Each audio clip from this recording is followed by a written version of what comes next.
এখান থেকে 1 টাকা নেই না আর 1 টাকাও নেবো না, ফিরিয়স করে যাবো, আল্লাহর জন্য করে যাবো, বুঝেন নাই? তারা কোনদিন মাহফিল, তারা ব্যবসা করার জন্য মাহফিল নামছে। আমার গাড়িটা গ্লাস ভেঙে ফেলছে, আমার গাড়িটা 50,000 টাকা জরিমানা কে দিবে বলেন? যে একটা বক্তাকে 5,000 টাকা দিয়ে এই সাতক্ষীরা পার হয়ে খুলনা, জীবনে কোনোদিন আমি এই এলাকায় আসি নাই, সে এলাকায় আমি আসতে আজকে ওনার কথায় 2টা মাহফিল আসছি, গাড়ি ভাড়া গেছে প্রায় 12,000, দিছে মাত্র 5,000, গাড়িটা ভেঙে দিছে আমাকে। এরপরে কালেকশন করেছে আমার মাধ্যমে প্রায় 1 লক্ষ টাকা কালেকশন করে দিচ্ছে ওই মাহফিলে। এরপরে গজল গাইতে বললো, গজল গাইলাম, যেহেতু গজল গাই, তারা উঠানোর কথা বাদ আসা মানে 8টায়, আমি 8টার আগে উপস্থিত হয়েছি, কথাটা বুঝবেন। সেই জায়গার ভিতরে তারা আমাকে উঠালো 10:30টায়, তো 10:30টায় উঠানোর পর আমি 11:30টা পর্যন্ত বাস করেছি। 1 ঘন্টা বাস কিটা কম হয়েছে? 1 ঘন্টা বাস, তারা টাকা দিল মাত্র 5,000, কালেকশন করে দিলাম 1 লাখ। তা আমি তাদের ক্ষতি করছি? কোনো ক্ষতি করি নাই। আমি আমার গাড়ি ভেঙে ফেলছে তারা, ওই মাহফিলের কমিটির লোকেরা। এখানে লোক গেছিল 5-6 জন, 3 জনকে আটকাইছে, আর 2-3 জন লোককে মেরে, আমি এটা সেটা লাইভ করছি আমার পেজ থেকে, ওদের বুকের সিনা ছিঁড়ে ফেলছে একজনের, আরেকজন ঠোঁট ছিঁড়ে ফেলছে। এই উনি আমাকে দাওয়াত দিয়েছিল 2টা মাহফিলের ব্যাপারে, আজকে 2টা মাহফিল। তো এটা তো আসলে 1 নম্বর কথা হচ্ছে হুজুরের কথায় হুজুর অনেক ভালোবাসি বেঁধে আসছিলাম। তো ওই মাহফিলে আরেকজন পক্ষে প্রধান কথা ছিল, আমাকে 5,000 টাকা ছিল 10 আমি লাইভ করেছি, আমরা পুলিশ প্রশাসনকে জানিয়েছি বিচার হবে। সেখান থেকে কয়েক হাজার লোক এই মাহফিলের, আপনাকে কথা বলবেন না একটু বসেন, কারণ আপনারা তো 12:30 পর্যন্ত বসে আছেন এই গরমের দিনে, এই জন্য এটা বুঝতে হবে একটু আপনাদের। কারণ এই হাজার মানুষের মোকাবেলা করে আমাকে এই এলাকায় আসতে শুধুমাত্র চেহারা দেখানোর জন্য। মানে আমাদের একটা সমস্যা হলো যে অনেক সময় সবারটা সবাই বোঝে, আমি এখান থেকে 1টি টাকাও নেই। ওই মাহফিল থেকে শুধুমাত্র 5,000 টাকা দেওয়া হয়েছে, আমার গাড়ি ভাড়া প্রায় 12,000 টাকা, গাজীপুর থেকে ঈদকে মাটি করে এখানে আসছে। আমি আমার গাড়ি ভেঙে ফেলছে তারা, ওই মাহফিলের কমিটির লোকেরা। এখানে লোক গেছিল 5-6 জন, 3 জনকে আটকাইছে, আর 2-3 জন লোককে মেরে, আমি এটা সেটা লাইভ করছি আমার পেজ থেকে, ওদের বুকের সিনা ছিঁড়ে ফেলছে একজনের, আরেকজন ঠোঁট ছিঁড়ে ফেলছে, আরেকজনের ঠোঁট ছিঁড়ে ফেলছে। আমার মোবাইলটা তারা নিয়ে গেছে। এরপর আমার মোবাইল আমি জোর করে নিছি, আমার মোবাইলটা। চিন্তা করতে পারেন যে একটা বক্তাকে 5,000 টাকা দিয়ে এই সাতক্ষীরা পার হয়ে খুলনা, জীবনে কোনোদিন আমি এই এলাকায় আসি নাই, সে এলাকায় আমি আসতে আজকে ওনার কথায় 2টা মাহফিল আসছি, গাড়ি ভাড়া গেছে প্রায় 12,000, দিছে মাত্র 5,000, গাড়িটা ভেঙে দিছে আমাকে। এরপরে কালেকশন করেছে আমার মাধ্যমে প্রায় 1 লক্ষ টাকা কালেকশন করে দিচ্ছে ওই মাহফিলে। এরপরে গজল গাইতে বললো, গজল গাইলাম, যেহেতু গজল গাই, তারা উঠানোর কথা বাদ আসা মানে 8টায়, আমি 8টার আগে উপস্থিত হয়েছি, কথাটা বুঝবেন। সেই জায়গার ভিতরে তারা আমাকে উঠালো 10:30টায়, তো 10:30টায় উঠানোর পর আমি 11:30টা পর্যন্ত বাস করেছি। 1 ঘন্টা বাস কিটা কম হয়েছে? 1 ঘন্টা বাস, তারা টাকা দিল মাত্র 5,000, কালেকশন করে দিলাম 1 লাখ। তা আমি তাদের ক্ষতি করছি? কোনো ক্ষতি করি নাই। আমাদের এই মাহফিল যুব ভারত যখন গেল হুজুর আমরা আসছি, আমি চিন্তা করলাম যে এখানে 10টায় যাওয়ার কথা ছিল আমার এই মাহফিলে, সেখানে যদি আমি 11:30টা বেজে গেছে, এরপর তারা নিতে আসছে আমাকে, এরা তো আমাকে সম্মান করছে, তারা নিতে আসছে ওটা গার্ড দিয়া, সেই জায়গাতে ছেলেগুলোকে তারা এমন মারছে, হাইটা কুকুর এমন মানুষ মানে 50-60টা ঘুষি মাছের জন্য মাথা ফাটায় ফেলছে। আমার গাড়িটা গ্লাস ভেঙে ফেলছে, আমার গাড়িটা 50,000 টাকা জরিমানা কে দিবে বলেন? আমাদের ব্যাপারে মানুষ, মানে আমি তো মাহফিলটা বন্ধ করে দিচ্ছি। আমি আলহামদুলিল্লাহ আমার এই পরিস্থিতি হয়েছে যে মাহফিল না করলে আমার চলবে। আমি শুধু ইউটিউবে আর ফেসবুকে যদি গজল দিই, সেগুলো থেকে আমার মান্থলি লাখ টাকা আসে। আমার সাইডে ব্যবসা আছে, আমার ব্যবসা থেকে লাখ টাকা আসে আমার মাসে। আমি কেন ওয়াজ করবো? 1টি টাকা নেই। আমার নামে মানুষ আশেপাশে বক্তব্য ছড়ায়।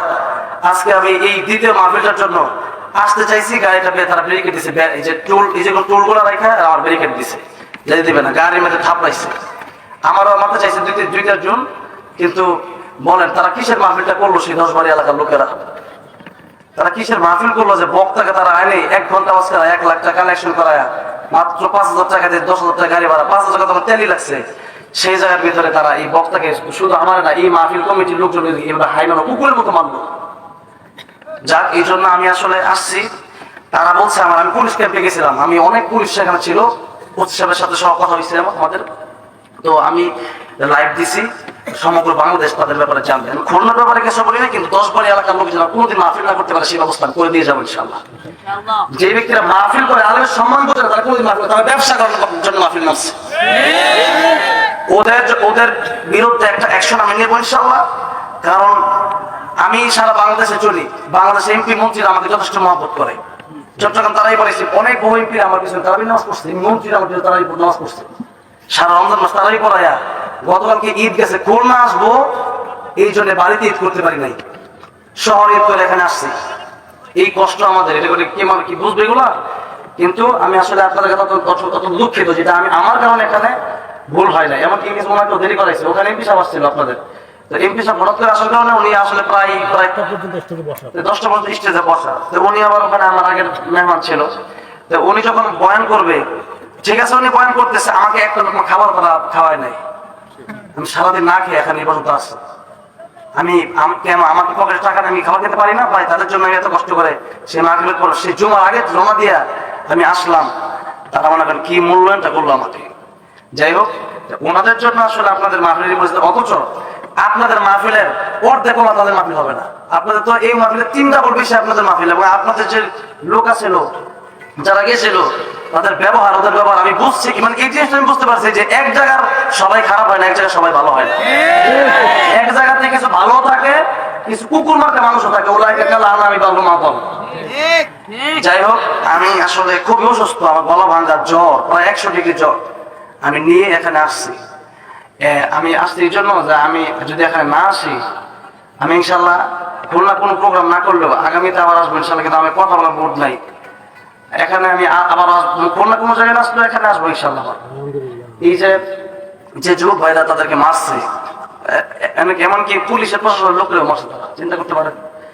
পরে তাদেরকে নিয়ে আমি এখানে আসছি শুধুমাত্র তাদের ইজ্জত বাঁচানোর জন্য আমি আসছি। আমি যদি না যাই, তারা আপনারা ভাববেন যে বক্তাকে দাওয়াত দেওয়া হয় নাই। আমি কোনোদিন মানে দাওয়াত দিচ্ছে পরে যাই না, এরকম সচরাচর হয় নাই, শুধু একেবারে অসুস্থ না হয়ে যাই। তাহলে এই অবস্থায় শুধুমাত্র আমার যুবক ভাইদের ইজ্জত বাঁচানোর জন্য আমি মাহফিলটাতে এসেছি।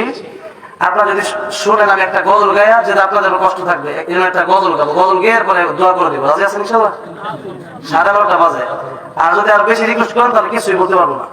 এখান থেকে 1 টাকা নেই না, আর 1 টাকাও নেবো না, ফিরিয়াস করে যাবো, আল্লাহর জন্য করে যাবো, বুঝেন নাই? আমি এখানে আপনাদের জন্য আসছি।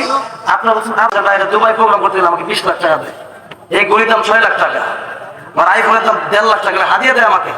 আমি এখানে এগুলো প্রোগ্রাম মনে করেন যে আমি যদি না আসি, আমার ঢাকা প্রোগ্রাম করে শেষ করতে পারি না। এই লোকটার জন্য, এই মানুষটার জন্য উনি আমাকে মানে আব্বা আব্বু বলে ডাকে আমাকে। আমি এই লোকটার জন্য মায়া টাকা, আমি টাকা নিয়ে নেন, টাকা না নিয়ে কেন আমি 50,000 টাকা নিয়েও মাহফিলে যাই, ওইটা আলাদা ক্ষেত্র। যারা যেরকম ওদের কাছে ওইরকম ভাবে নিতে হয়।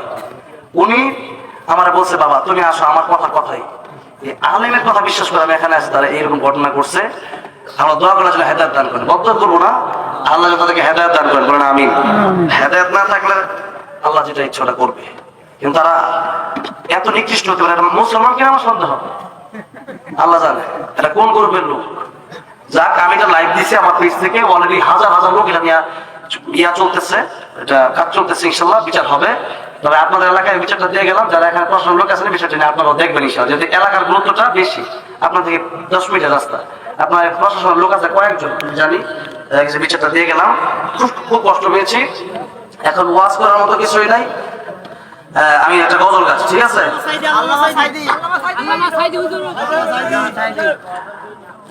হ্যাঁ, আপনার খুশি তো আমি আসছি। আমি কিন্তু পুলিশ হেফাজতে ছিলাম, সেখান থেকে পুলিশের কাছে বিদায় নিয়ে আমি এখানে আসছি। আপনার 2জন পুলিশ কর্মকর্তা নিয়ে আসছে, একটু চেহারা দেখা আসলে চলে আসবে, আপনার যুবকদেরকে মান সম্মান থাকবে না, এই জন্য আমি আসছি। ভাইরা কেউ মানে রাগ করবেন না, কষ্টটা আমার বেশি হয়েছে আপনাদের চেয়ে, বুঝতে পারছেন? সারাদিন না এই পর্যন্ত এই কাজগুলো করে আলহামদুলিল্লাহ হুজুর অত্যন্ত সুন্দর আলোচনা করে। আমি দূরের মেহমান আসছে, অনেক ইউটিউবে দেখেন, ফেসবুকে দেখছেন, বাস্তবে দেখি, এই আর কি। দোয়া করেন, দোয়া নেওয়ার জন্য আসছি।